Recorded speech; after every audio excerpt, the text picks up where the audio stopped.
So ngayon, ito na nga po yung travel requirements. First ko pong i-share sa inyo ay para po sa mga tourist or visit. Kapag for example po yung travel nyo ay for tourism lang, magtutour lang kayo sa ibang bansa, or meron kayong i-visit na relatives or friends. So ito po yung mga travel requirements na dapat nyong i-prepare para sa Philippine immigrations. So first po ay yung passport, of course. Hindi po tayo makakapag-travel ng walang passport. So dapat valid po siya for at least 6 months pag uwi niyo po sa Philippines.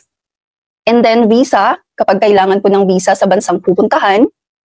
And then itong round-trip flight ticket. So hahanapin po itong round-trip flight ticket kapag short stay or short term lang po yung pag-travel natin. For example, magtutour lang kayo ng 10 days, or for example, mag-visit kayo sa relatives nyo for like 3 months, 2 months, ganun. Short stay lang talaga siya.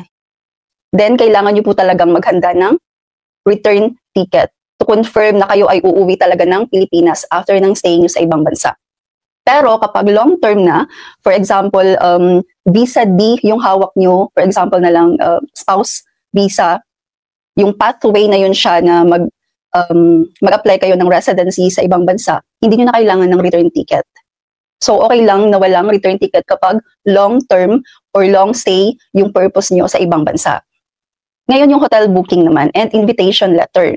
So, hotel booking, kapag kayo po ay mag-i-stay sa hotel, kailangan meron kayong confirmed na hotel booking. Pero, for example, kapag mag-i-stay kayo sa kakilala nyo, or sa relatives nyo, doon kayo mag-i-stay sa bahay nila, kailangan meron po kayong invitation letter from them. Dapat nakapirma po sila sa invitation letter. Nakalagay doon na sa kanila kayo mag-i-stay, yung personal information nila, pangalan, saan yung bahay nila, and nakalagay doon na mag-i-stay kayo for how long. Dapat nakalagay din doon yung information kung hanggang kailan kayo mag-i-stay sa kanila. And then, pirma nila. So itong invitation letter, okay lang po ito na scanned copy.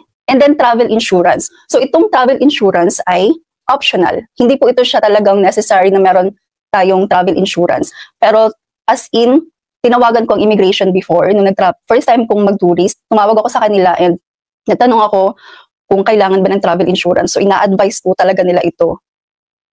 Lalo na sa mga senior citizen na magta-travel. Pero hindi ito siya talagang as in required. Pero alam nyo, ina-advise ko na mas maganda na meron tayong travel insurance kapag magta-travel tayo abroad kasi hindi natin alam ang mangyayari sa atin during our trip, during our stay sa ibang bansa. Para wala tayong maraming isipin, mas okay na meron tayong travel insurance.